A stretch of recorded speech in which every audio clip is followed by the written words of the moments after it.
Garuda Express, an international courier service.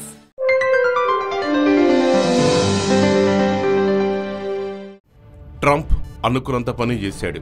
H1B visa నిబంధనల్ని కఠినతరం చేశాడు. భారతీయులు పొట్టగొట్టేశాడు. అమెరికన్లకే పెద్దపీట అనే నినాదంతో అధ్యక్ష పదవిని చేపట్టిన డొనాల్డ్ ట్రంప్ భారతీయ ఐటీ రంగంతో పాటు వృత్తి నిపుణులకు కూడా షాక్ ఇచ్చేశాడు. H1B నిబంధనలను కఠినతరం చేసేందుకు ఉద్దేశించిన తాజా ఎగ్జిక్యూటివ్ ఆర్డర్ ఈఓపై సంతకం చేశాడు. బై అమెరికన్ హైర్ అమెరికన్ అనే నినాదంతో ఈ వీసా విధానంలో సమూల మార్పులకు ఉద్దేశించిన తాజా ఈఓపై విస్కాన్సిన్లోని కెనోషా నగరంలో స్నాప్-ఆన్ ఇన్కార్పొరేషన్ కార్యాలయంలో సంతకం చేశారాయన. అంతకుముందు ఆయన మీడియాతో కూడా ప్రసంగించారు. ప్రస్తుతం ఇమిగ్రేషన్ విధానం తీవ్రస్థాయిలో దుర్వినియోగమవుతోంది. అమెరికన్లకు దక్కాల్సిన ఉద్యోగాల్లో విదేశీయులను నియమిస్తున్నారు, తక్కువ వేతనం చెల్లిస్తున్నారు. తాజా ఈవోతో ఈ దుర్వినియోగానికి అడ్డుకట్ట పడుతుంది అని చెప్పుకొచ్చారాయన.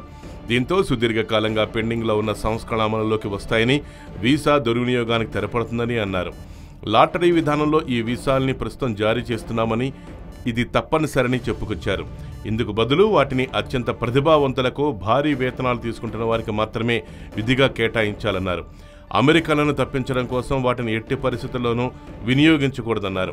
తమ దేశంలోని ఉద్యోగాలు తమ వారికి మాత్రమే దక్కేలా చేయాలి అనే లక్ష్యంతోనే హెయిర్ అమెరికన్ నిబంధనల్ని అమల్లోకి తీసుకొస్తున్నట్లుగా ట్రంప్ చెప్పారు.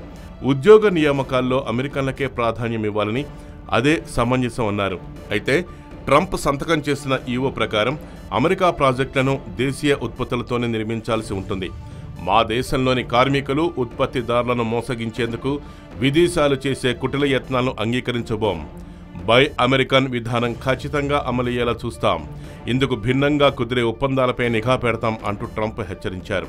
ట్రంప్ సంతకం చేసిన తాజా ఈవో ప్రకారం H1B వీసాలు అత్యంత ప్రతిభావంతులు, వృత్తి నిపుణులకు మాత్రమే దక్కేలా చర్యలు తీసుకుంటున్నారు. దీనిపై భారత్ స్పందించింది. అమెరికా పర్యటన సందర్భంగా H1B వీసా అంశాన్ని అక్కడ యంత్రాంగం దృష్టికి తీసుకెళ్తామని కేంద్ర ఆర్థిక శాఖ మంత్రి అరుణ్ జైట్లీ తెలిపారు. ఐటీ రంగానికి సంబంధించిన అంశాలపై సంబంధిత అధికారులతో చర్చించాల్సి ఉంటుంది. వారితో చర్చల తర్వాత ఏం జరిగిందనేది భారతదేశంలోటువంటి ఐటీ నిపుణులకు తెలియజేస్తాం. అయితే H1B వీసా మంజూరు విషయంలో నిబంధనలను కఠినతరం చేయడంపై భారతీయ ఐటీ రంగం తీవ్ర ఆందోళన వ్యక్తం చేసింది.